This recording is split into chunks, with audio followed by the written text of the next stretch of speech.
al nostro appuntamento con Onda Libera, nel quale riprendiamo in questa prima parte della trasmissione una notizia data prima in rassegna stampa. Peraltro poi parleremo anche di altre questioni di attualità, ma prima di ritornare sulla notizia che ha a che fare con una questione della quale ci eravamo a lungo occupati, la questione del gioco d'azzardo e della maxi penale da 98 miliardi di euro che molti di coloro che ci ascoltano credo ricorderanno, abbiamo trattato anche con il colonnello Rapetto, che è l'autore dell'indagine insieme al suo gruppo antifrodi tecnologiche della Guardia di Finanza, che portò alla somma incredibile, secondo molti, ma perfettamente legata ai contratti sottoscritti da queste società del gioco con i monopoli di Stato, con lo Stato italiano, e alla mancata osservanza di questi contratti, che ha determinato, insieme all'evasione fiscale, ad altre inadempienze discendenti dalla non osservanza dei contratti, dopo un lavoro di 2 anni e mezzo, moltissimi mesi spesi dal gruppo guidato dal colonnello Rapetto, ha determinato il fatto che sia stata combinata questa multa,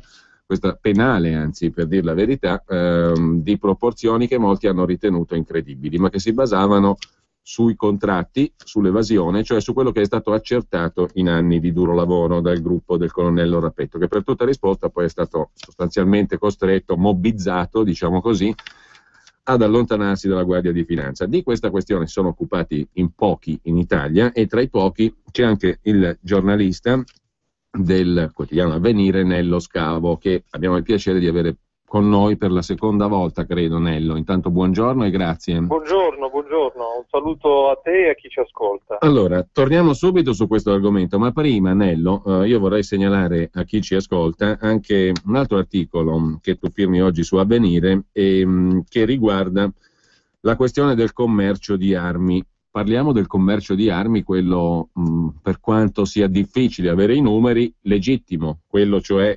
trasparente, o perlomeno desumibile dai dati che vengono forniti dagli stati europei in questo caso. Sì.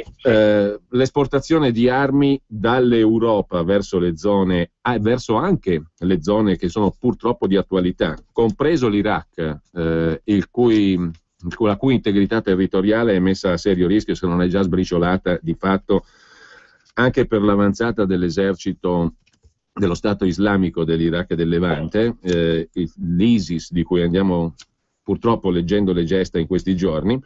Le esportazioni dall'area europea verso le aree in guerra sono, per il loro complesso, diciamo, vicine a una cifra, anzi hanno superato i 40 miliardi di euro e sono previste in crescita anche per questo 2014. Il dato, credo, Nello, sia quello relativo all'anno scorso, no?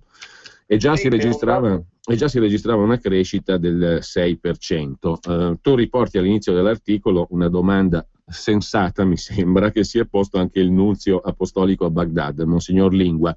Come fanno ad avere armi così sofisticate questi gruppi terroristici? Ma poi c'è un dato che mi ha colpito, poi ti lascio naturalmente di commentare, perché il dato che colpisce è il fatto che l'Arabia Saudita sia il principale cliente, il maggior acquirente in Medio Oriente di armi dall'Europa, per 3 miliardi e mezzo di euro. E noi sappiamo, ormai è un dato acquisito, che l'Arabia Saudita col Qatar e per altri versi anche la Turchia ha avuto un ruolo determinante nel rafforzare questa organizzazione che ormai si è proclamata Stato, lo Stato islamico dell'Iraq e del Levante, che sta massacrando cristiani e altre minoranze come gli yazidi, ma tutto ciò che non sia, ovvero tutte le persone che non siano musulmane in quell'area.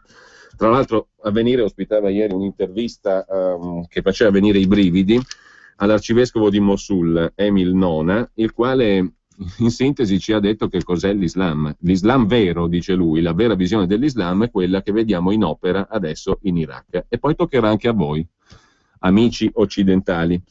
Comunque, la cosa che colpisce è che, lasciamo perdere, Nello, il traffico illegale di armi, che per definizione si può solo, diciamo, scoprire tramite inchieste o ipotizzare, ma qua stiamo parlando di dati trasparenti, per quanto molto difficili da ottenere, perché tu scrivi le informazioni della Gazzetta Ufficiale e il rapporto annuale sulle esportazioni di armi della Gazzetta Ufficiale dell'Unione Europea sono molto carenti, e se si sa qualcosa è perché alcuni singoli parlamentari nei diversi paesi hanno presentato ai governi interrogazioni alle quali i governi sono tenuti a rispondere.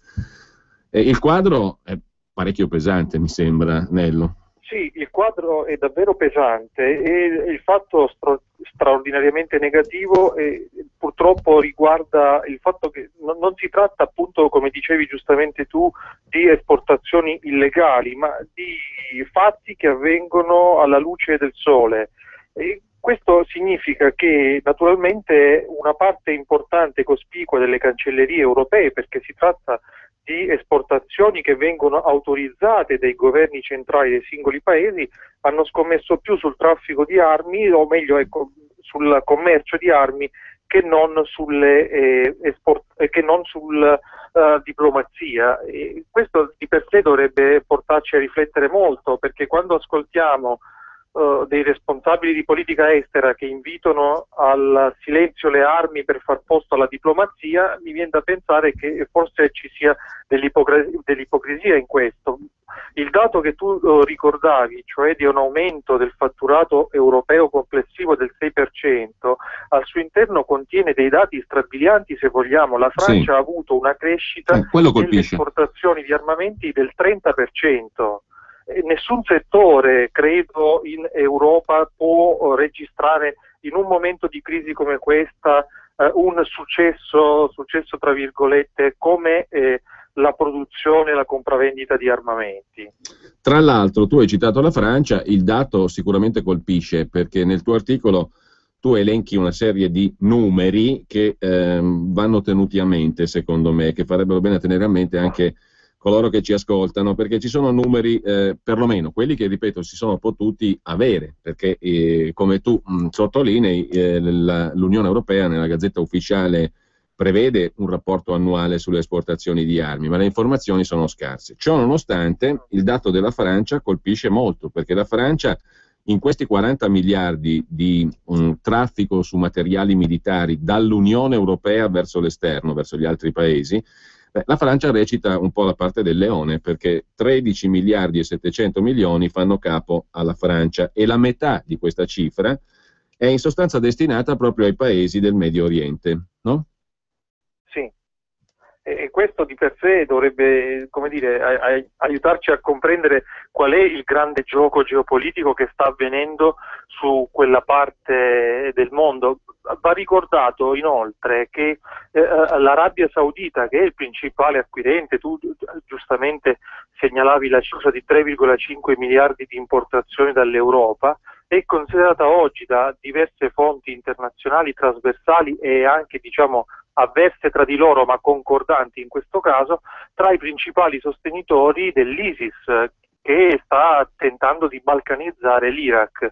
E ora si capisce che qualcuno evidentemente fa il doppio gioco e in tutto questo ci sono grandissimi interessi in campo, che sono geopolitici, sono strategici, sono militari, ma sono anche economici, perché guerre e crisi di lungo termine garantiscono la necessità di un approvvigionamento di armamenti davvero per lunghissimo tempo, e per questo le previsioni per tutto il 2014 da questo punto di vista sono più che rosee. Ecco Nello, se la Francia è di gran lunga il paese europeo che esporta più armi e che fa più affari in termini monetari, 13,7 miliardi su 40 totali made in Europe, anche la Germania ha una quota rilevante d'affari, ma mi colpisce il dato della Spagna, che è il secondo paese esportatore di armi con 7 miliardi e 700 milioni. Quanto alla Germania, 4 miliardi e 7.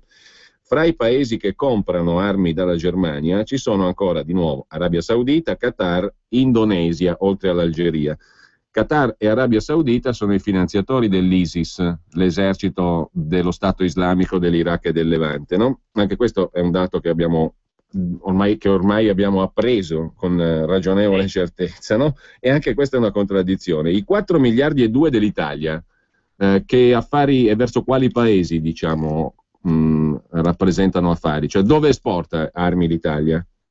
L'Italia ha un bacino tradizionale nel Medio Oriente, soprattutto Israele, e noi forniamo a Israele aerei addestrativi, ma che possono essere utilizzati anche in combattimento, oltre a sistemi militari sempre in Israele e Medio Oriente, ma anche in Africa abbiamo avuto i nostri buoni rapporti in passato. Va ricordato per ultimo, per esempio, la via preferenziale che l'Italia ha avuto con la Libia e che è saltata proprio a seguito dell'intervento pressante della Francia, con risultati da un punto di vista politico disastrosi, visto che la Libia è stata sostanzialmente balcanizzata, non esiste più uno Stato affidabile, non ci sono autorità all'altezza della situazione e naturalmente questo sta aumentando ancora una volta il fabbisogno di armamenti da parte dei vari gruppi che si contendono il potere in quelle zone.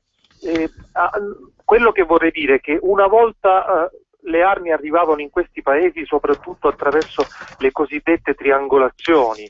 Era uno stratagemma che serviva per aggirare le norme internazionali, dunque se l'Italia non poteva vendere a una dittatura le armi perché le norme internazionali e i trattati delle Nazioni Unite lo impediscono, in realtà si vendevano le armi a un paese terzo che non aveva sottoscritto gli accordi delle Nazioni Unite e poi questo paese girava i container al destinatario finale, per esempio la Somalia, ecco, per ricordare fatti non troppo lontani nel tempo.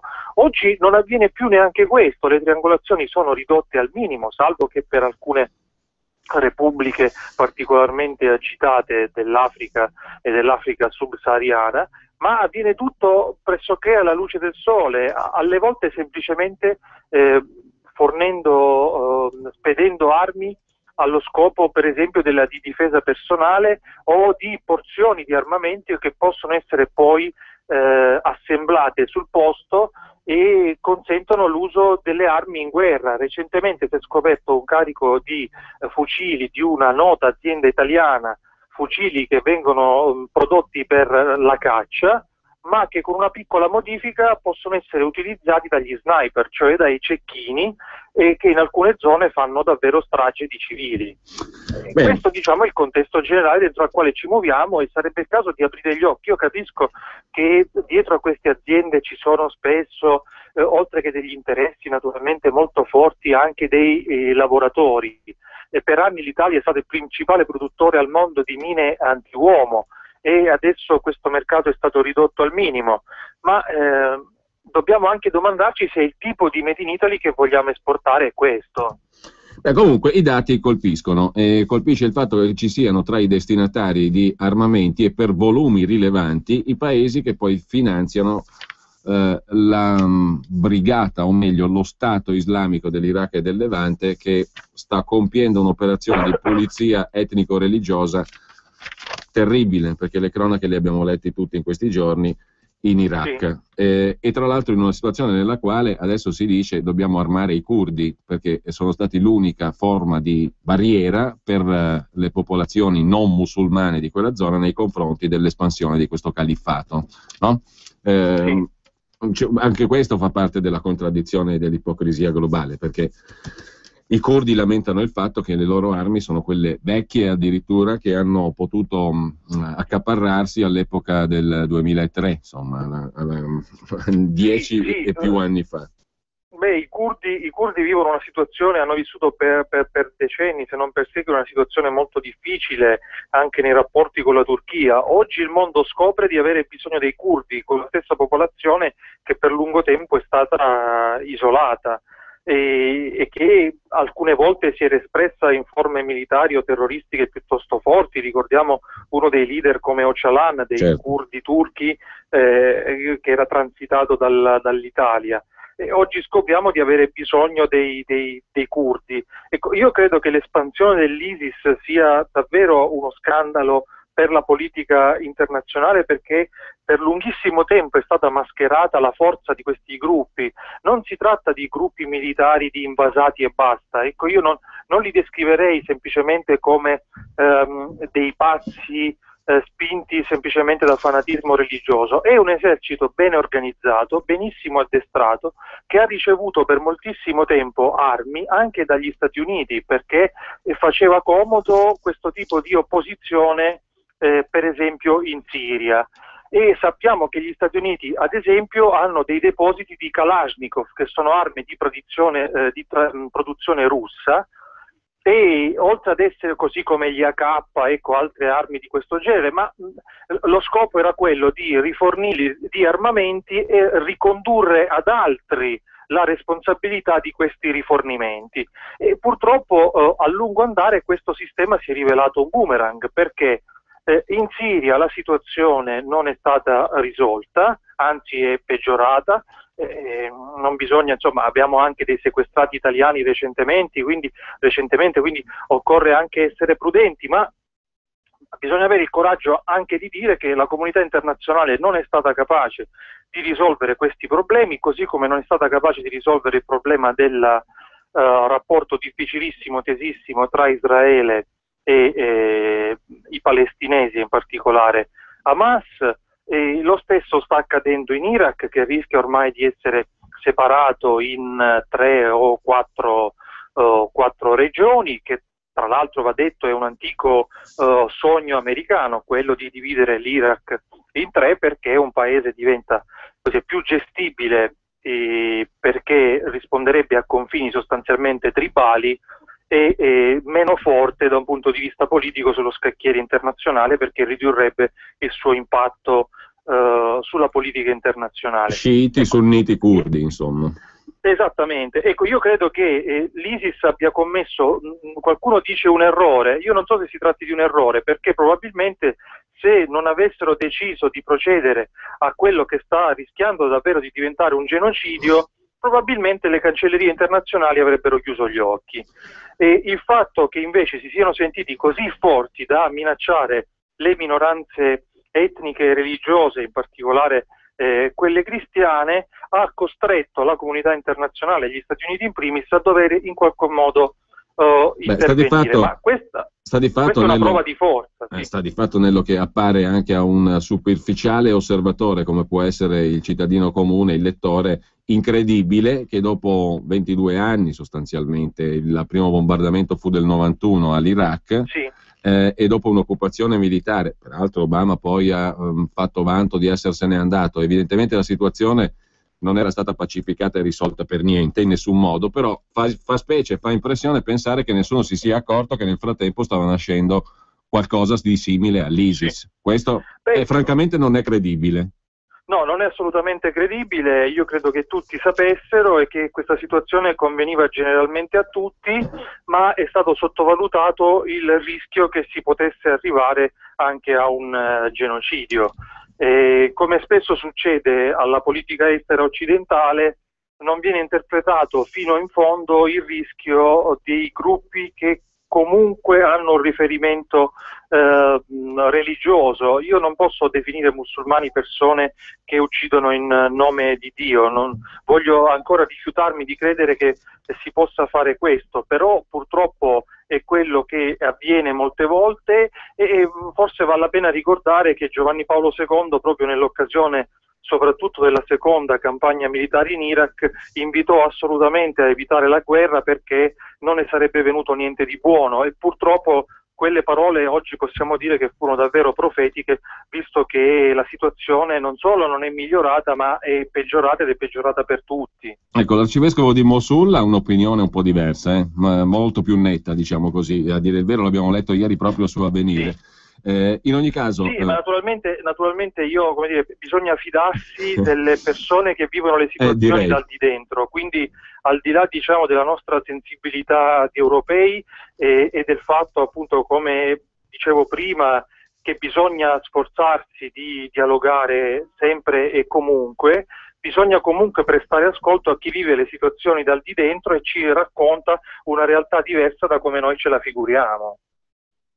Bene, Nello, noi abbiamo la pubblicità adesso, però ti chiedo a questo punto, se puoi, di rimanere con noi ancora qualche minuto, perché vorrei toccare l'altro argomento per cui ci siamo sentiti stamattina. Naturalmente l'articolo di cui abbiamo parlato adesso è un articolo che fa la fotografia, dà i numeri, e quindi è molto utile ed è anche, direi, indispensabile per mettere un po' tutti i tasselli al loro posto, anche per quanto riguarda l'atteggiamento dei paesi europei nel caso specifico, perché abbiamo parlato, e l'articolo parla dell'export di armi dai paesi europei anche verso quelle zone lì, e colpisce, ripeto, il dato che il primo importatore sia l'Arabia Saudita, che poi tanto ha contribuito a fomentare gli integralismi islamici, compreso l'ultimo, quello dell'ISIS in Iraq. Poi però dopo parliamo dell'altra vicenda per cui ci siamo sentiti e di cui ho dato conto stamattina in rassegna stampa, cioè la famosa e vergognosa storia dei 98 miliardi, l'operato del colonnello Rapetto e le ultime prese di posizione dei gestori dell'azzardo.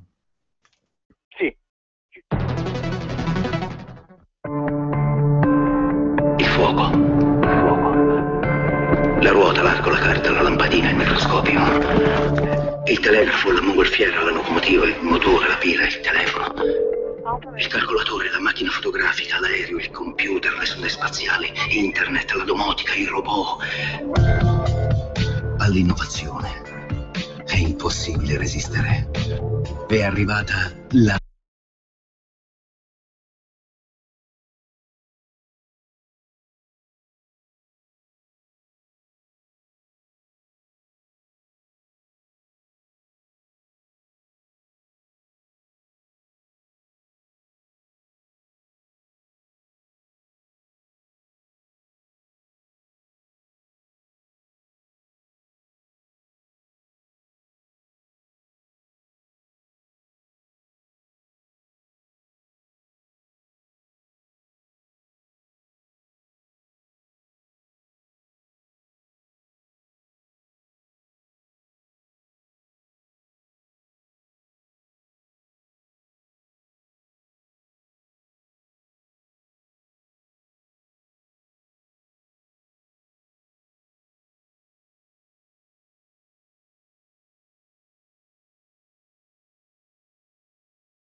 Bene, torniamo allora in onda con noi Nello Scavo, giornalista del quotidiano Avvenire, che cambiando completamente argomento, dicevo, è uno dei pochi che continua a occuparsi di un settore e all'interno di questo settore di una vicenda della quale ci siamo occupati a lungo anche in questa trasmissione, ovvero il gioco d'azzardo, le slot machine e la famosa maxi penale da 98 miliardi di euro. Uno dei casi più incredibili, secondo me, nella storia della Repubblica e nella storia anche delle finanze pubbliche, Nello, perché non si è mai visto uno Stato o, come dire, per meglio dire, un intero arco parlamentare, perché di questo si tratta, fare di tutto per evitare di incassare una somma che certamente sarebbe stata un una tantum, ma un una tantum di proporzioni talmente enormi da mettere a posto non poche cose in tema di finanza pubblica e anche di destinazione a pubblica utilità di 98 miliardi di euro, perché di quello stiamo parlando. Cosa è successo allora, Nello? Che Agipro, che è l'agenzia giornalistica sostanzialmente alla quale fanno capo i gestori dell'azzardo in Italia, Agipro se l'è presa perché tu hai pubblicato un articolo a proposito di un finto scoop. Lo scoop sarebbe quello che ha fatto in precedenza la stessa agenzia, che in sostanza ha diffuso un'informazione, no? L'agenzia dei gestori dell'azzardo ha in sostanza detto che il colonnello Rapetto, cioè il titolare di quelle indagini molto laboriose e lunghe che portarono alla somma di 98 miliardi come penale da far pagare alle concessionarie delle slot machine per non aver collegato le loro macchinette alla rete di rilevazione dello Stato e quindi avere violato i contratti che avevano liberamente sottoscritto con lo Stato italiano, fin dall'inizio della cosiddetta legalizzazione del settore, dal 2004 e per buoni 3 anni. Insomma, la Gipro a un certo punto se ne esce con questa notizia. Il colonnello Rapetto, titolare dell'indagine, era lui per primo consapevole di aver preso un abbaglio facendo quell'indagine. Cioè aveva definito una questione non fondata, quella dei 98 miliardi, perfino il colonnello Rapetto. Il che, diciamo, naturalmente mal si adatterebbe al fatto che il colonnello Rapetto ha guidato un gruppo che ha lavorato per più di 2 anni, quasi 3 mi sembra, per calcolare esattamente quanto, contratti alla mano e leggi fiscali dello Stato italiano alla mano, le società concessionarie delle slot, 10 società, avrebbero dovuto pagare di penale per non aver osservato i contratti e per avere anche evaso il fisco italiano. Insomma, avremmo avuto un colonnello Rapetto che da una parte si prodiga col suo gruppo a lavorare, dall'altra dice che questo lavoro è un abbaglio, è una fesseria. Tu hai scoperto che le cose non stanno così, ma la cosa paradossale è che lo certificano anche le documentazioni che ti ha mandato l'avvocato di Agipro, cioè il rappresentante dei gestori dell'azzardo, e che si riferiscono, se non sbaglio, a dichiarazioni fatte dallo stesso colonnello Rapetto in un verbale di interrogatorio, di assunzione di informazioni, che il colonnello ha avuto un interrogatorio che ha sostenuto davanti alla procura di Milano neanche tanto tempo fa, il 4 giugno del 2012. Ci vuoi chiarire un po' il quadro di questa vicenda e anche come mai Rapetto va in procura a testimoniare 2 anni fa? Sì, l'inchiesta, come dicevi, andava avanti da un po' di tempo, e il gruppo del colonnello Rapetto, ricordiamo che si tratta di un gruppo che non di finanzieri smanettoni al computer che hanno voglia così di approfondire alcuni temi e altri no, ma di un gruppo che per esempio aveva scoperto quali pirati informatici si erano infiltrati nel sito del Pentagono quando nemmeno negli Stati Uniti erano riusciti a liberarsi di questi infiltrati elettronici. Quindi si tratta di un gruppo che conduceva indagini a livello avanzatissimo. Ecco, loro fanno questi approfondimenti, scoprono che le macchinette rimangono, tra virgolette, staccate dal centralone che avrebbe dovuto verificare il numero di giocate e su quello calcolare anche i tributi da versare all'erario, e secondo il numero di ore per cui ogni singola macchinetta era stata staccata dal centralone bisognava pagare una multa, mi pare di 5 euro l'ora, moltiplicata 50 euro se non ricordo dava male. il risultato di 89 miliardi di euro, a cui bisogna aggiungere gli interessi, una serie di sanzioni, e si arrivava alla cifra strabiliante di 98 miliardi di euro. Successivamente cosa succede? Naturalmente questo gruppo della Guardia di Finanza viene fatto oggetto di critiche, viene bersagliato dai gestori del gioco d'azzardo, ma il colonnello Rapetto viene sentito dalla polizia giudiziaria e dunque dalla procura di Milano proprio nell'ambito di queste indagini e fa alcune rivelazioni. La prima, molto forte, che ho contestato questa mattina all'avvocato, allo studio legale che ci chiedeva di fare marcia indietro, è che lui riconosce che a un certo momento non viene più ravvisato il reato che veniva contestato ai concessionari, ma quello che gli avvocati si erano dimenticati di aggiungere è che il colonnello specifica che il reato non viene più ravvisato perché nel frattempo qualche manina in Parlamento aveva cambiato le norme, quindi era stato, tra virgolette, depenalizzato depenalizzata quel tipo di infrazione. Quindi è un po' come nel gioco del calcio se improvvisamente durante una partita si cambiassero le regole del gioco. E questa è la prima cosa, quindi sostanzialmente Rapetto non solo conferma che c'erano state delle anomalie, ma che addirittura qualcuno era intervenuto per depotenziare l'inchiesta, e inoltre aggiunge che egli stesso aveva subito pressioni per disimpegnare il suo gruppo da quella indagine perché non ne avrebbe avuto una competenza diretta. Tutto questo ha portato nel tempo Rapetto a lasciare la Guardia di Finanza, adesso è un generale in congedo e si occupa di molte altre cose, ma non ha abbandonato questa battaglia, tanto che sarebbe disposto e disponibile a confermare queste accuse in qualsiasi sede. Ecco, quindi non si capisce davvero come sia stato possibile. Giornalisti, io lo capisco, tra colleghi può capitare di sbagliare, però ecco, quando noi abbiamo precisato che quella notizia così come era stata fornita non era corretta, ci si poteva fermare lì. Volere andare oltre, addirittura in qualche modo avvertire, avvenire attraverso uno studio legale, ci è sembrato voler passare il segno, e quindi è stato utile precisare come stanno le cose. Anche perché qui, Nello, non ci sono dubbi, no? Perché Rapetto stesso dice, allora, intanto è fuori di dubbio che le macchine erano staccate dal sistema di rilevazione. La cifra è quella che dicevi tu prima e che abbiamo ricordato.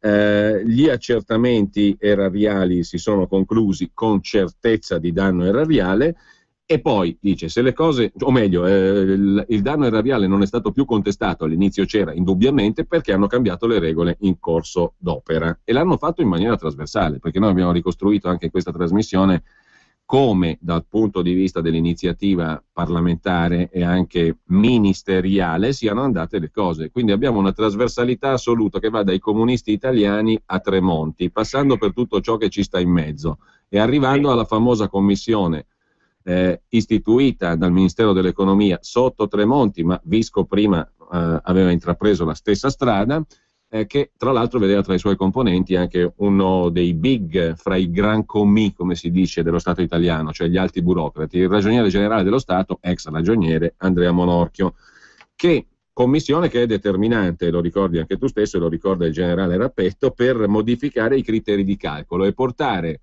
la penale da 98 miliardi a 800 milioni, con un ragionamento che è incomprensibile francamente, ma che cela, diciamo così, la volontà di raggiungere il fine, cioè al di là delle motivazioni che dà la Commissione, che sono incomprensibili, è chiara che la finalità, soprattutto quella che contava, cioè di cancellare questa maxi penale.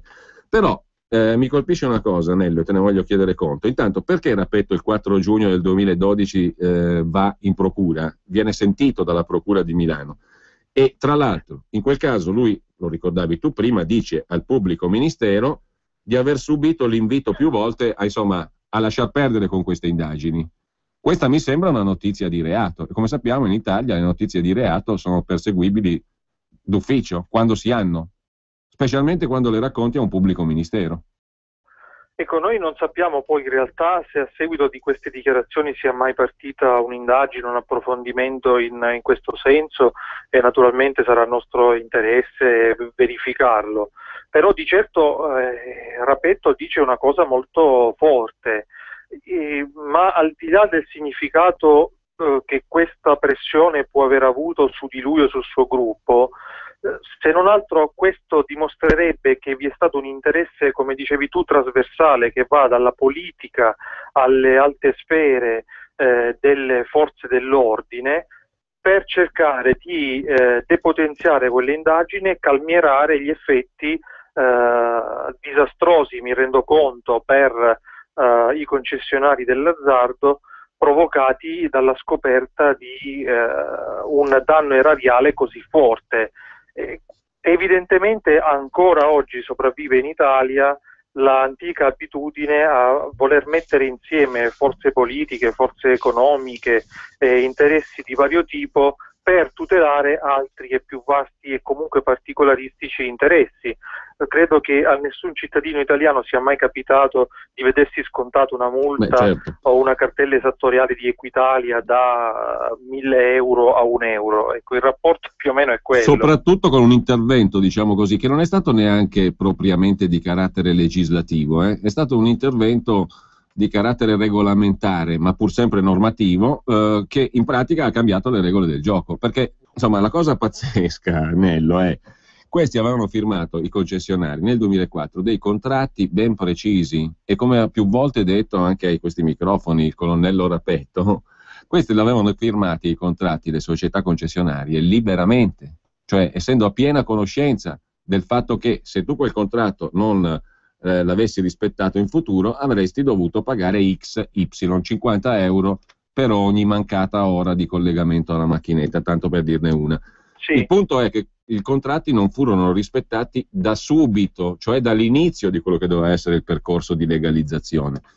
I contratti erano chiari. Va aggiunto che, se posso, che durante tutto il periodo nel quale le macchinette non erano agganciate al centralone dei monopoli di Stato, in realtà poi affidato a un'altra azienda, ecco, ma per semplificare diciamo dei monopoli di Stato, non risulta che le società dell'azzardo abbiano mai presentato un esposto o comunque una lamentela perché le proprie macchinette erano in qualche modo fantasma per l'erario.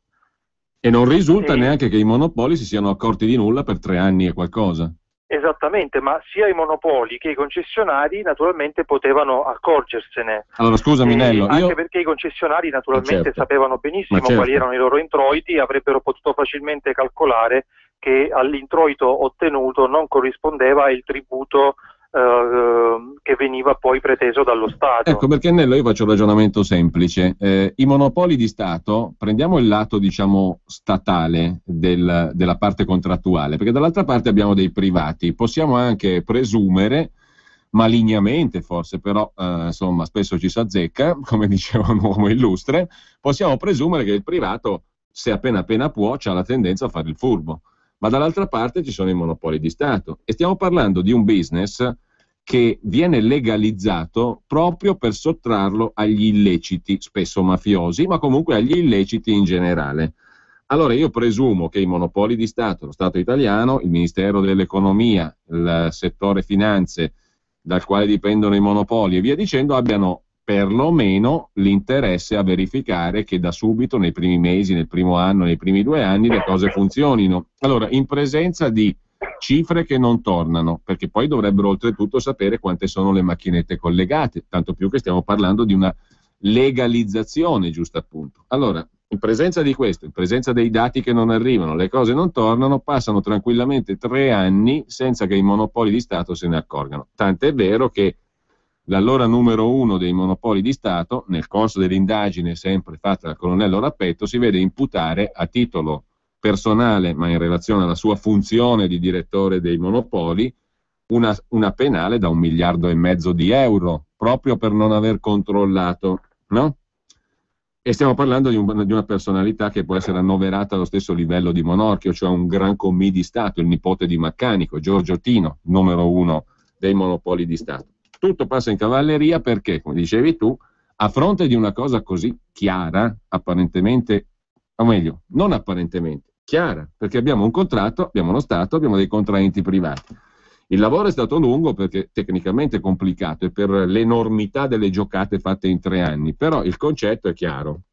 A fronte di questo abbiamo un Parlamento, dei parlamentari di più diverso colore, che arrivano a ottenere una commissione ad hoc che modifichi un contratto fatto 4 anni prima, 5 anni prima, a favore della parte privata, che così non dovrà più pagare ciò che invece per legge era tenuta a pagare. Io non credo che ci sia stata un'altra vicenda simile, e tantomeno nelle proporzioni, perché qua stiamo parlando di 98 miliardi.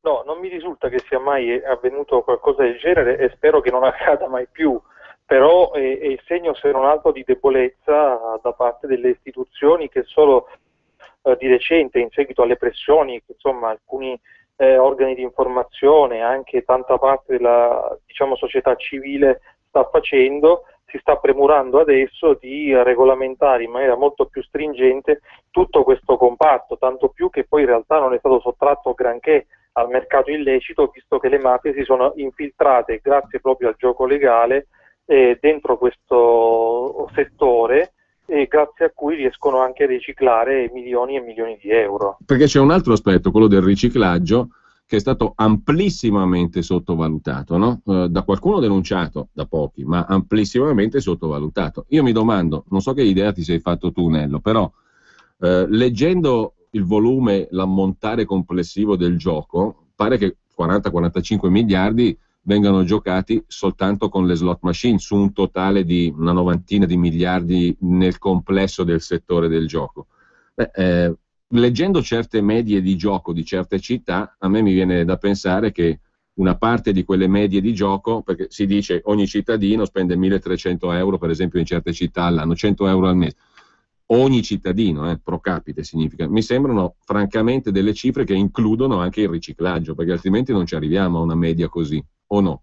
Sì, questo assolutamente non si può escludere, e proprio perché si tratta di un settore di dinamiche molto misteriose per certi aspetti, è molto difficile quantificarlo, e resta il fatto che davvero la mafia si è infiltrata da nord a sud in questo mercato, ma evidentemente lo Stato ha preferito chiudere un occhio, se non tutti e due, perché comunque il gioco d'azzardo costituisce un'entrata fiscale abbastanza sicura, e in un tempo come questo ha fatto comodo, ma naturalmente lo Stato ci fa anche la figura del peso, perché rispetto all'ammontare complessivo del giro d'affari, i pochissimi miliardi di euro che incassa, milioni di euro che incassa per il proprio fabbisogno fanno davvero sorridere, e naturalmente l'affare, ecco, ce lo fanno i concessionari. E poi c'è la spesa in termini di ludopatie che sono diventate addirittura incluse nei livelli essenziali di assistenza, quindi lo Stato deve prestare delle cure a chi è ludopatico. Insomma, il calcolo mi sembra che sia stato fatto, alla fine lo Stato è in perdita, neanche in guadagno. Sì, lo Stato è in perdita. Se poi ci aggiungiamo che alcune di queste società sono fiscalmente residenti all'estero, pur versando le tasse sul gioco d'azzardo in Italia, non versano in Italia le imposte complessive sul reddito societario, e per cui siamo anche a questo paradosso. Ci possono essere dei concessionari, anzi ci sono dei concessionari residenti in alcuni, diciamo, paradisi fiscali, più o meno paradisi fiscali, per cui in Italia versano quanto dovuto all'erario rispetto alle giocate, sempre che appunto non ci siano stranezze o anomalie nel collegamento al sistema centrale, ma poi sul reddito complessivo prodotto da queste società, che possono investire in altri settori grazie proprio ai proventi del gioco d'azzardo, l'Italia non incassa un centesimo. Ecco, Nello, posso rubarti ancora qualche minuto? Ci sono un paio di notizie, due proprio di oggi, che vorrei commentare con te. Non ci siamo accordati prima su quanto tempo potessi rimanere, però ti chiedo se puoi rimanere ancora qualche minuto, perché a proposito di società che hanno sede in paradisi fiscali e anche tropicali, ce n'è una che poi è la più multata, diciamo così, o meglio, quella che avrebbe dovuto pagare la penale più consistente fra le 10 società, totale 98, questa società ne doveva pagare qualcosa come 32, se non sbaglio 33, stiamo parlando dell'ex Atlantis World, che è diventata adesso B+ gioco legale. Allora, abbiamo appreso l'altra settimana che il prefetto di Roma, Pecoraro, ha commissariato la società B+, che rimane a tutt'oggi comunque la principale concessionaria in Italia nel settore delle slot machine, nonostante sia anche stata colpita, e anche questo fa riflettere, direi che è eloquente, nonostante sia stata colpita anche da un'interdittiva antimafia, perché la storia dei patron di B+, o meglio, di quella parte visibile di B+, perché poi alla fine la società va a finire in quell'isoletta dei Caraibi, dove tra l'altro andava anche un celebre uomo politico e i suoi uomini più vicini, sto parlando di Fini, La Boccetta, eccetera, che erano ospiti dei Corallo, e i patron visibili, tra quelli che conosciamo di questa società B+, che ripeto è un concessionario dello Stato, cioè ha un rapporto di contrattualità con lo Stato italiano. Corallo e il papà erano, come dire, in odore di mafia siciliana, o meglio, lui, il figlio, ha detto mai avuto rapporti con mio padre, ma è stato smentito addirittura da carte notarili. In ogni caso c'è un'interdittiva antimafia su questa società, la B+. L'interdittiva antimafia è stata oggetto, ed è oggetto peraltro, di tutt'altro procedimento giudiziario, non perché l'8 ottobre prossimo al TAR del Lazio è fissata un'udienza sul ricorso contro l'interdittiva antimafia che la B+ ha fatto, no? L'interdittiva non è stata revocata, quindi c'è ancora, e sta di fatto che questa società è ancora concessionaria dello Stato italiano. Allora io mi domando com'è possibile che una società colpita da interdittiva antimafia mantenga un contratto con lo Stato.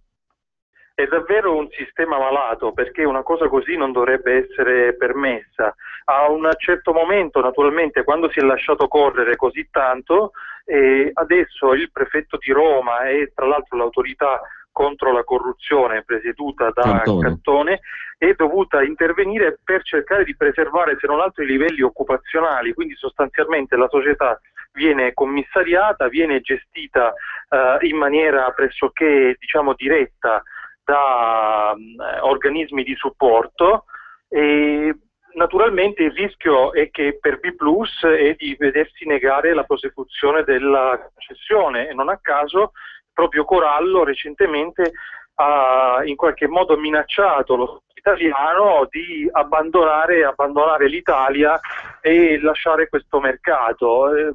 Questa notizia naturalmente costituisce preoccupazione per i lavoratori di questa società, però in generale è il problema che dicevamo prima, e cioè quando le cose vengono fatte male fin dall'inizio, concedendo troppo, chiudendo un occhio e tappandosi le orecchie, poi ci si trova in situazioni davvero paradossali come quella di B+, cioè di un'azienda che comunque è una grande azienda nel settore dell'azzardo, che oggi si trova nella posizione perfino di poter trattare con lo Stato italiano in forza anche del numero di lavoratori che ha al suo interno e poi anche di quanto versa ogni anno all'erario. Certo, qualcuno dice potrebbe essere sostituita da altri, però si tratta appunto di una faccenda molto lunga che impegna tra l'altro diversi studi legali, perché è in corso una contesa giudiziaria in Italia, ma ve n'è un'altra aperta all'Alta Corte di Londra, e quindi i risultati e le ripercussioni, le ricadute possono essere davvero a largo raggio e coinvolgere non solo il nostro paese. Bene, allora Nello, io ti ringrazio, ti ho rubato parecchio tempo, più del previsto, ringrazio Nello Scavo, giornalista del quotidiano Avvenire, buon lavoro Nello, grazie e buona giornata. Grazie anche a voi, un saluto. Grazie a Nello Scavo. E per chiudere il quadro, la società B+, prima citata, altro fatto, a fine luglio la Procura di Milano ha chiesto il rinvio a giudizio, tra gli altri, di Francesco Corallo, il patron della società B+, ex Atlantis World, nell'inchiesta sui presunti finanziamenti sospetti della Banca Popolare di Milano dell'ex presidente Ponzellini. Il commissariamento però di cui dicevamo della società B+, che è la principale concessionaria in Italia nel settore delle slot machine, il commissariamento deciso dal prefetto di Roma Pecoraro congiuntamente al presidente dell'autorità anticorruzione Raffaele Cantone, è stato deciso per un altro fatto, perché il 29 maggio scorso Alfonso Rossi Brigante, ex magistrato della Corte dei Conti, nominato nel 2013 dalla stessa B+, controllore con poteri di monitoraggio e di vigilanza, insomma garante della legalità della B+, il magistrato se n'è andato perché ha detto che la società non gli permetteva di fare il suo lavoro, cioè appunto di essere garante della legalità. Ha detto che le sue funzioni di controllo di fatto erano interrotte, non poteva controllare un bel nulla. Il 21 luglio scorso l'Agenzia delle Dogane e i Monopoli hanno poi reso noto che, oltre a tutto, B+, la ex Atlantis, la società dei Corallo, non aveva ancora pagato il canone di concessione per la modica cifra di 9 milioni di euro, cioè questi fanno fatturati miliardari, ma pagano una concessione ridicola. Tra l'altro, in tutti questi anni la concessione è sempre stata prorogata, per cui non l'hanno mai pagata anno per anno. Hanno protratto la vecchia concessione fino a che si è arrivati a far pagare quella nuova, che non è stata ancora pagata, per cifre ridicole, 9 milioni di euro a fronte di un fatturato di miliardi. Questo per inciso. In ogni caso, appunto, l'Agenzia delle Dogane e dei Monopoli ha reso noto che la B+ non ha neanche pagato questa modica concessione di 9 milioni. E c'è tutta la battaglia legale, come dicevamo, in corso, perché al TAR del Lazio, l'8 ottobre prossimo, ci sarà udienza sul ricorso che la B+ ha presentato contro l'interdittiva antimafia della stessa prefettura di Roma. L'interdittiva è stata sospesa, ma non è stata revocata, quindi abbiamo una società colpita da interdittiva antimafia che mantiene appunto il suo contratto con lo Stato. Intanto i legali della B+ hanno anche aperto altre partite giudiziarie. Gli avvocati Bruno Capponi e Domenico Di Falco hanno citato in giudizio davanti al Tribunale Civile di Roma il Ministero dell'Interno nella persona del ministro Alfano e il prefetto Pecoraro per danni aziendali subiti dall'interdittiva antimafia. E qui arriva il bello, cari amici e amiche all'ascolto. La richiesta di risarcimento della B+ nei confronti del ministro Alfano, del Ministero dell'Interno e del prefetto Pecoraro è pari a 530 milioni di euro, cioè molto meno della multa ridotta dalla Commissione Monorchio, capito?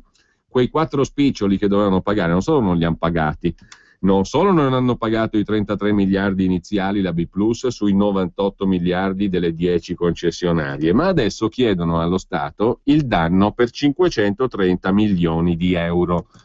E lo scriveva il Sole 24 Ore l'altra settimana, questa richiesta è la più alta che sia stata mai fatta, perché mai un ministro dell'Interno o un prefetto erano stati citati per danni per un importo così elevato.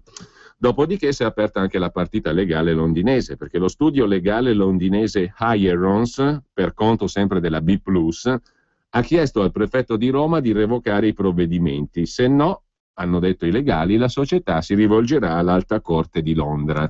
Questo per quanto riguarda la B+ e i suoi rapporti con lo Stato. Nel frattempo, come abbiamo visto, le banche sono pronte e per quanto riguarda l'Italia c'è Unicredit e Intesa San Paolo. 13 banche sono pronte a finanziare la De Agostini e la sua G-Tech delle famiglie Boroli e Drago per 8,7 miliardi di euro per acquistare negli Stati Uniti la società leader nella produzione di slot machine, e il Comune di Milano e la Regione arrivano tardi nel porre argini al fenomeno della proliferazione delle slot machine. Il mercato sembra essere saturo, a dire il vero, però il fatto che continuino ad aumentare queste macchinette fa pensare che continui ad aumentare il canale del riciclaggio, perché tante persone,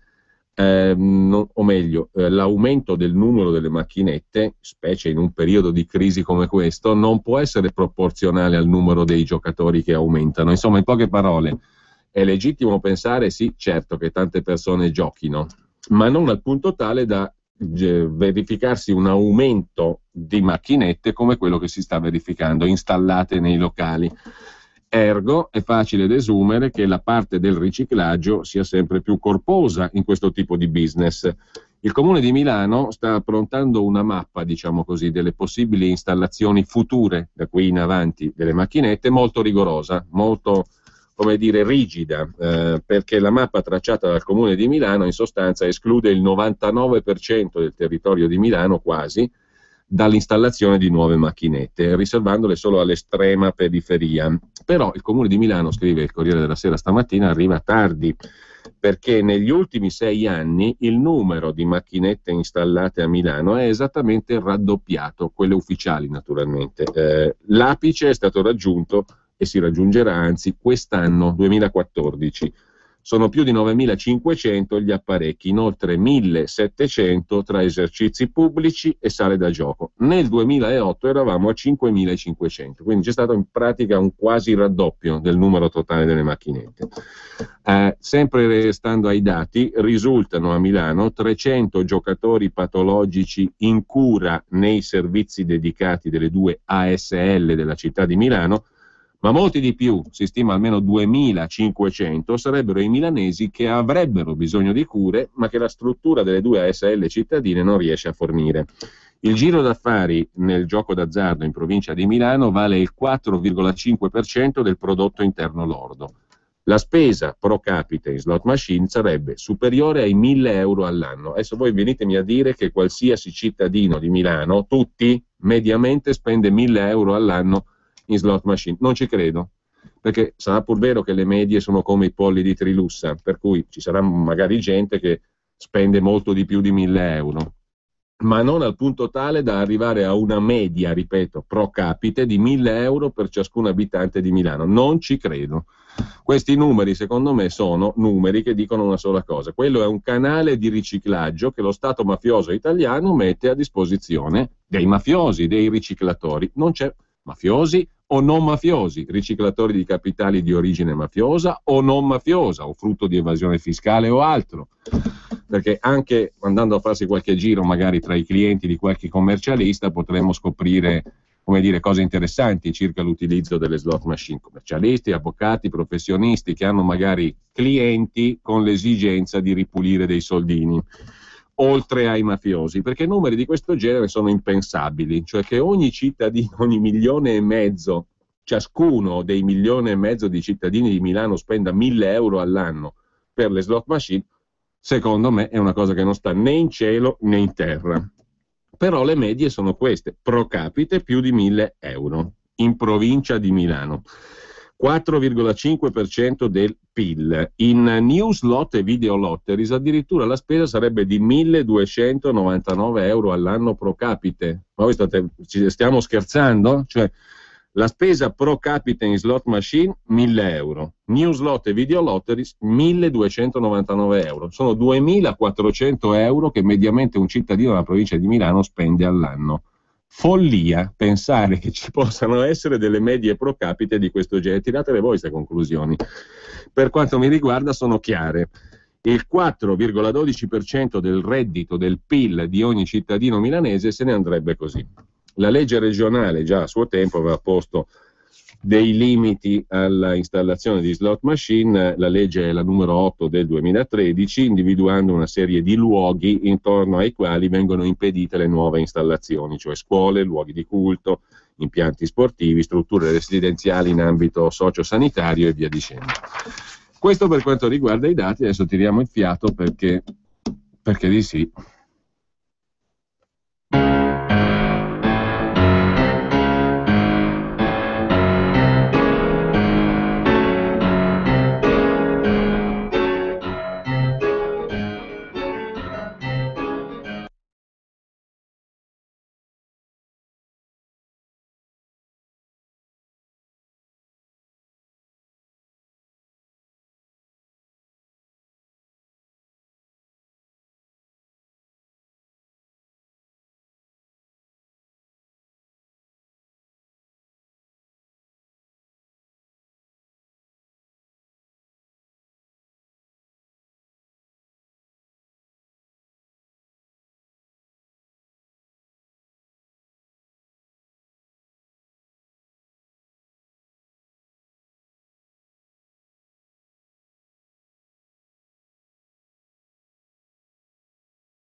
Interpretato da Jack Gibbons.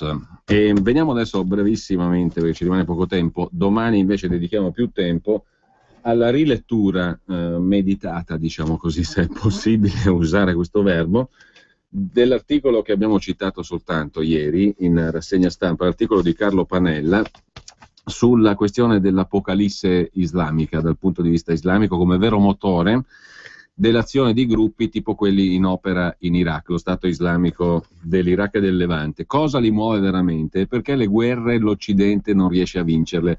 È una lettura di grande interesse perché ha a che fare con un approccio diverso alla questione, che è in totale sintonia con quello che dicevamo prima è stato il pensiero dell'arcivescovo di Mosul che abbiamo citato ieri sulla vera natura dell'Islam e del Corano. E questo è molto importante, che il cittadino occidentale cambi paradigma mentale, perché altrimenti si cade nella trappola dell'Islam moderato, del dialogo, della cooperazione, di tutte queste cose pur belle in sé, ma che non sono applicabili alla realtà concreta, per un motivo che Panella illustra benissimo. Domani ci dedichiamo più tempo, perché adesso ne avremo troppo poco per fare un ragionamento di questo tipo, e per seguire le orme di questo splendido articolo che è stato pubblicato ieri sul Foglio, alla prima pagina dell'inserto del Foglio. Torniamo invece più brevemente alle cose di giornata, per completare un po' il panorama del giorno, sulla scorta naturalmente dei quotidiani di oggi. A parte l'offerta russa per comprare la maison di abbigliamento di Roberto Cavalli, l'amico di Renzi, o ex amico chi lo sa, un'offerta russa per comprare cavalli, $500 milioni.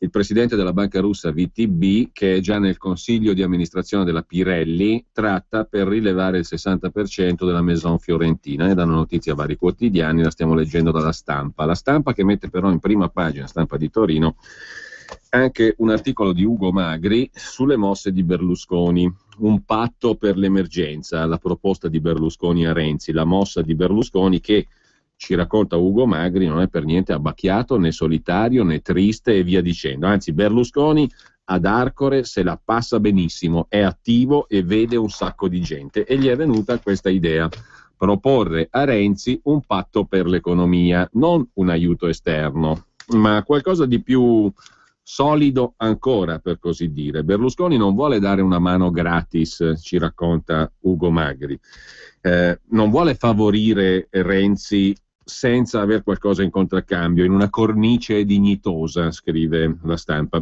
Immagina Berlusconi un vero e proprio do ut des, cioè il via libera a certi provvedimenti in cambio di certi altri.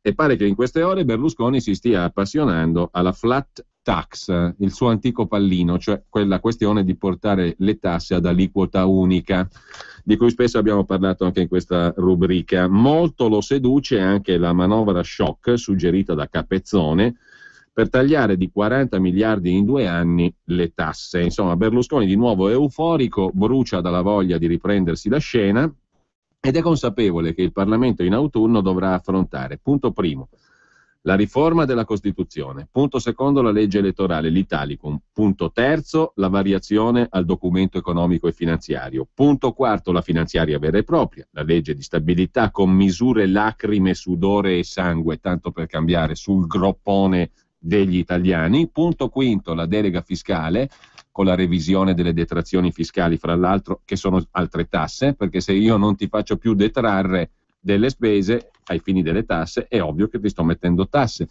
La chiamo revisione delle detrazioni, significa tasse in più. Punto sesto, il Jobs Act, famoso provvedimento sul mercato del lavoro. Punto settimo, il decreto sblocca Italia. Su tutti questi punti Berlusconi è convinto che Renzi da solo non ce la fa e c'ha bisogno di lui, nonostante il sottosegretario alla presidenza del Consiglio Gozzi dica proprio alla Stampa di stamani che non c'è nessun bisogno di soccorso azzurro. Taglieremo ma non alle famiglie, non siamo in emergenza, non abbiamo bisogno del soccorso di Berlusconi, che però è un dato di fatto sostanzialmente, mentre c'è anche una riappacificazione fra Berlusconi e Alfano in Calabria. Forza Italia e il Nuovo Centrodestra sono alla ricerca dell'intesa elettorale in Calabria, trattativa in vista delle elezioni regionali, informa la Stampa. E poi sempre dal quotidiano torinese c'è un'intervista che dà conto di come la pensa una certa parte forse del Movimento 5 Stelle, sicuramente il capogruppo del Movimento 5 Stelle alla Commissione Esteri della Camera dei Deputati, Manlio Di Stefano, sull'Iraq, sull'ISIS, l'esercito dello Stato islamico, e su cosa bisogna fare. Noi siamo contro ogni intervento armato in Iraq, anche indiretto, restiamo pacifisti senza se e senza ma. Poi quando ti trovi davanti il califfo con la scimitarra pronto ad accarezzare la gola, non so se rimani pacifista senza se e senza ma. In ogni caso, dice il capogruppo alla Commissione Esteri del Movimento 5 Stelle, Manlio Di Stefano, alla Camera, fenomeni radicali come l'ISIS, cioè i tagliagole, di cui sopra, sarebbero da approfondire con calma e rispetto. Diglielo agli yazidi e ai cristiani e alle altre minoranze dell'Iraq, se è possibile approfondire con calma e rispetto la posizione di uno che arriva a casa tua, ti traccia un segno sulla casa perché non sei musulmano e ti impone, nel migliore dei casi, di scegliere fra andartene, convertirti, pagare una tassa. Nel peggiore dei casi, perché peggio dei cristiani sono stati trattati gli yazidi, non ti pone neanche il problema, ti ammazza, ti porta via la figlia e la moglie per farne una schiava sessuale sostanzialmente, perché con la storiella del matrimonio si imbastisce una giustificazione pseudo-coranica o coranica, per la verità, a questa vicenda qui del ratto delle persone di sesso femminile. Prova a approfondire con calma e rispetto la posizione di costui. Rispetto delle cause che sono dietro la situazione attuale, dice il capogruppo del Movimento 5 Stelle alla Commissione Esteri della Camera. Bisogna affrontare le cause con rispetto e significa interrogarsi se non ci siano altre forme di governo e di democrazia che vanno bene per i posti dove sono. Possiamo definire democrazia, appunto, il fatto che uno arriva a casa tua e ti dice vai o paga o convertiti, o altrimenti se non vai, se non ci hai pensato ad andartene prima, ti facciamo fuori, ti tagliamo la gola o ti spariamo in fronte. Questa è democrazia che va bene per certi posti e certi luoghi? Anche in Palestina muoiono in questo momento. Hanno fatto qualcosa gli Stati Uniti? Perché mai dovremmo intervenire, dice l'esponente dei 5 Stelle. È vero, sono terroristi, ma siamo sicuri che per ogni terrorista morto non ne nascano altri 100? Quella provocazione del califfato di arrivare fino a Roma significa questo: più voi intervenite, più noi reagiremo, che è esattamente il tipo di mentalità che bisogna cancellare, ma non lo dico perché questo è 5 Stelle, quell'altro è di destra, di sinistra, della Lega, di centro e di sotto, no, proprio cancellare come cittadini occidentali, cittadini italiani, persone che non possono permettersi il lusso di sbagliare nel giudizio, perché altrimenti ti trovi davanti a cose che non sono rimediabili. Non c'è proprio niente da approfondire con calma e rispetto, secondo me, a differenza di quello che dice il deputato dei 5 Stelle, ma chi per lui potrebbe essere di qualsiasi altro partito, perché la provocazione non è una provocazione quella del califfato, lo spiega benissimo Panella e lo spiega benissimo l'arcivescovo di Mosul. Il loro orizzonte non è territoriale, non ci sono i confini, non è questione di scambio di terre, ti do un pezzettino di Gaza così sei tranquillo, o non te lo do se no ti arrabbi. Il problema è che la dimensione è globale, apocalittica da quel punto di vista, che non è una cosa strana, una parola strana, significa dimensione globale, non c'è territorio. Il territorio dell'Islam è ovunque c'è l'islamico, punto. Non c'è un confine, non c'è una negoziazione di territori da dare o da avere. E se ti do questo tu sei tranquillo. Non è quello il punto, e lo spiega benissimo Panella. Quindi la provocazione, la chiama il deputato 5 Stelle, del califfato di arrivare fino a Roma, non è una provocazione, è una dichiarazione di intenti chiarissima, e chi si leggesse lo statuto di Hamas, evidentemente ne ha una dimostrazione plastica, ma il punto è che sia il Corano che lo statuto di Hamas sono scritti, basta leggerli. Quelli che parlano in questo modo non li conoscono evidentemente, e se li conoscono e fanno finta di niente è molto, molto, molto, molto peggio. A pagina 15 invece della Stampa c'è da segnalare curiosità, saltiamo da cose serie a cose meno serie, ma insomma è un po' il panorama del giorno. Il caso del signor Mark Simmons, vice ministro degli esteri in Gran Bretagna, che si è dimesso perché 120.000 sterline, 156.000 euro all'anno, non gli bastano per vivere a Londra. L'ha detto lui: con 120.000 sterline a Londra non si vive, lascio l'incarico, la vita è troppo cara. Evidentemente aveva una professione che gli consentiva di vivere ancora meglio, mentre la Stampa dà conto anche, insieme agli altri giornali di oggi, di una lettera che è arrivata da un raggruppamento terroristico, così sembra, si chiamano NOA, Nuclei Operativi Armati, una sigla comparsa a marzo scorso, quando fu diffusa una risoluzione nella quale si invitavano i NOTAV all'azione diretta contro i cantieri dell'alta velocità e veniva pronunciata una sentenza di morte contro 4 nemici del movimento. Questi NOA hanno chiamato di nuovo alla lotta armata. I NOTAV hanno fallito, ora lotta armata. Tra i nemici è indicato anche il senatore del PD Esposito, che invece è favorevole al treno ad alta velocità. Una lettera dei nuclei operativi presi di mira politici e giornalisti. E infine, dalla Stampa di oggi, vi segnalo per conto mio in negativo l'articolo di Paolo Colonnello sulle contraddizioni della signora Bossetti, la moglie di Massimo Giuseppe Bossetti, detenuto a Bergamo da più di 55 giorni, 60, con l'accusa dell'omicidio di Chiara Gambirasio. Se uno si legge l'articolo, come al solito, arriva al nulla, però il titolo è Le contraddizioni della signora Bossetti. Se avete voglia di perdere tempo potete pure leggervi l'articolo a pagina 18 della Stampa di oggi. Mentre a pagina 30 va segnalato qualcosa di decisamente più bello, l'articolo di Giorgio Boatti dalle Alpi Apuane, le selve apuane dove cresce il pane dei poveri, la rubrica della pagina di cultura e spettacoli della Stampa intitolata Viva la campagna, il caso di 2 persone, Silvia e Alex, che hanno riaperto un antico mulino nei boschi di Pruno, provincia di Lucca, Alpi Apuane, si produce farina di castagne, sono posti peraltro, a prescindere dalla singola storia, meravigliosi. E invece da Repubblica, in prima pagina, va segnalato il pezzo dell'economista Tito Boeri sui rischi della deflazione, cosa significa deflazione, che conseguenze ha anche sul bilancio pubblico. La cosa deve interessare subito il contribuente, perché conseguenze sul bilancio pubblico significa: caro cittadino, i soldi ce li devi mettere tu. Ve la faccio corta perché il pezzo di Boeri è interessante ma lungo e in questo momento non riusciamo a leggerlo, però sono i riflessi della deflazione, cioè del fatto che non si muove foglia in economia e nemmeno i prezzi, per conseguenza, non perché la situazione sia sotto controllo sotto il punto di vista delle fiammate inflazionistiche, che peraltro privilegierebbero i debitori e non i creditori, ma perché non si muove foglia nell'economia. Deflazione significa che l'economia è stagnante, ferma, le persone non comprano e i prezzi vengono abbassati costantemente, con riflessi anche sulla occupazione, perché continuando ad abbassare i prezzi, poi a un certo punto arrivi al livello che non produci più. Se non produci più, non hai più bisogno di lavoratori, aumenta anche la disoccupazione e il debito cresce, perché l'inflazione reale, i tassi di interesse reali che paghi sul debito aumentano per il semplice fatto che l'inflazione è 0 o sotto 0, per cui la differenza fra il tasso di interesse pagato sul debito e l'inflazione reale praticamente rimane, essendo l'inflazione reale 0, rimane il tasso di interesse puro, e il tasso di interesse, anche se sembra basso, pesa di più. Conseguenza, buco, ripianare da parte del contribuente. La Repubblica mette in prima pagina anche un dossier di Bruxelles dell'Europa che accusa l'Italia, a rischio 40 miliardi di fondi europei, manca un programma di utilizzo, vecchia storia. E poi a pagina 8 di Repubblica vi segnalo, per quanto velocemente, il reportage di Gabriele Guccione e Diego Longhin da Torino. Torino presa come simbolo della città più deflazionata d'Italia, cioè dove le cose stanno ferme, immobili.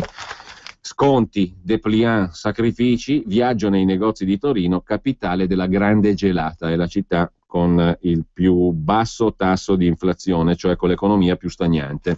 È una spirale perversa, scrive anche Maurizio Ricci su Repubblica, che può inghiottire i conti pubblici, è il ragionamento che facevamo prima. Ma è da segnalare, questo è molto lungo e quindi non possiamo occuparcene adesso, il reportage di Pietro Del Re, che è l'inviato di Repubblica nel Kurdistan iracheno, a Erbil. L'orrore della guerra negli occhi dei bambini curdi, bambini cristiani, bambini yazidi, venduti come schiavi, stupri, delitti di massa, atrocità. È un rapporto delle Nazioni Unite stavolta a fare la fotografia, e la denuncia degli yazidi, 600 le ragazze in ostaggio, però i numeri sono ballerini, perché 300 dice qualcuno, 600 altri. Probabilmente dipende anche dal fatto che non si possono avere fonti accuratissime in un quadro come quello, dove per prima cosa devi pensare a scappare. Il medico Marzio Babille, che viene interpellato da Repubblica, è triestino, è pediatra e lavora per le Nazioni Unite, dice che sono tanti i bambini che sono morti tra le sue braccia. Vederne morire uno di sete è spaventoso, dice il dottor Babille, è terrificante. Molti maschi vengono arruolati con la forza e se non sanno comportarsi come veri soldati vengono selvaggiamente picchiati. Gli jihadisti di notte hanno fermato l'auto su cui la famiglia di un dodicenne stava fuggendo, di una dodicenne. Ora di lei non c'è più traccia.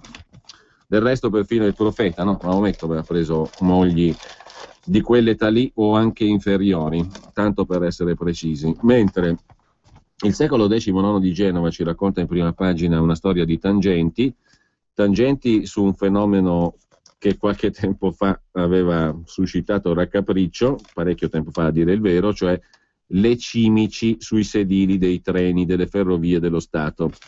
L'episodio più clamoroso il 7 ottobre del 2005, stazione di Genova Principe, l'incubo vissuto dai passeggeri che vengono infestati letteralmente dalle cimici. Poliziotti della Polfer, ambulanze, alcune delle cimici vengono mandate agli entomologi del Museo di Scienze Naturali, analisi e via dicendo. Che succede? Scatta la tangente. I PM di Torino, dopo l'indagine del NAS dei Carabinieri, hanno verificato in un singolo caso 33.000 euro in tranche depositati addirittura su conto corrente. Neanche il pudore della mazzetta, diciamo, su conto corrente, magari con bonifico. Il prezzo dell'accordo sottobanco tra un imprenditore e un ex dirigente delle ferrovie dello Stato. Il patto era questo: tu chiudi un occhio sulla pulizia delle carrozze e io in cambio ti allungo la tangente. I magistrati piemontesi hanno così chiesto il rinvio a giudizio di Pietro Mazzoni, titolare di una ditta che aveva ottenuto l'appalto per la pulizia delle carrozze delle ferrovie, e Roberto Colombo, ex uomo delle ferrovie dello Stato, non è il regista che sta al di là dal vetro, che aveva l'incarico di supervisionare i lavori, è stato licenziato nel 2009. Le accuse sono quelle di corruzione e, per Mazzoni, l'imprenditore, anche frode in pubbliche forniture. Il 24 ottobre udienza preliminare. L'episodio di Genova è peraltro solo un episodio di una lunga serie di mazzette di questa natura, mentre il secolo XIX mette in prima pagina anche un'altra notizia che riguarda tutti gli aeroporti italiani, ma che non c'è in nessuna prima pagina e neanche nelle pagine interne degli altri giornali. Il livello dell'allarme per il virus Ebola. L'Organizzazione Mondiale della Sanità dice che ogni città, e dunque anche Genova, che abbia un aeroporto internazionale è potenzialmente a rischio, come dimostra l'estensione del contagio alla Nigeria. La notizia non è proprio una notiziola, perché qualsiasi città abbia un aeroporto internazionale, e ce n'è più di una in Italia, è a rischio, dice l'Organizzazione Mondiale della Sanità. Poi se vogliamo far finta di dire che il rischio non c'è, facciamolo pure. Però solo il quotidiano genovese mette la notizia più che giustamente in prima pagina.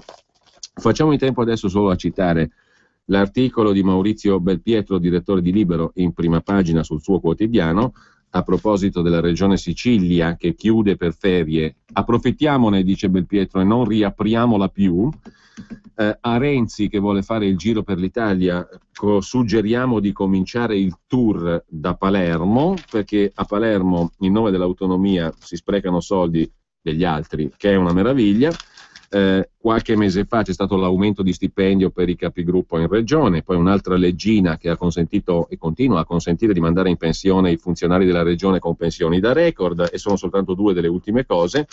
Insomma, quest'isola, si chiede Belpietro, fa ancora parte dell'Italia o l'autonomia l'ha trasformata in una repubblica indipendente? Quello che abbiamo detto più volte, la secessione quelli l'hanno già fatta tranquillamente, di fatto, pur essendo molto patrioti, Bisogna essere patrioti perché alimenti il flusso di cassa, cioè incassi. Bisogna essere poi secessionisti di fatto, perché coi soldi dati dagli altri ti fai gli affari tuoi a 360 gradi. Ha ancora senso, si domanda Belpietro, consentire all'isola, la Sicilia, di amministrarsi da sola? Lo statuto speciale ha prodotto una cosa sola, una classe politica sprecona e spendacciona, spesso accusata anche di chiudere l'occhio sulle organizzazioni criminali. Ma guarda un po' che novità. Basta dare un'occhiata all'ultima finanziaria, dentro c'è di tutto. Insomma, Renzi abbia il coraggio di chiudere i rubinetti che alimentano lo spreco. Secondo voi lo farà con questa fantastica domanda che denota soprattutto intelligenza da parte di chi l'ha posta, cioè io? Chiudiamo la trasmissione. Bene, basta, fine. Vi segnalo solo in prima pagina sul Manifesto un ottimo articolo di Paolo Pini sulla questione della deflazione. E infine sul Fatto Quotidiano a pagina 13 l'articolo di Carlo Antonio Biscotto su come si finanzia e si è finanziata l'ISIS, cioè quei gentiluomini con i quali il capogruppo alla Commissione Esteri della Camera del Movimento 5 Stelle vorrebbe intavolare una simpatica discussione.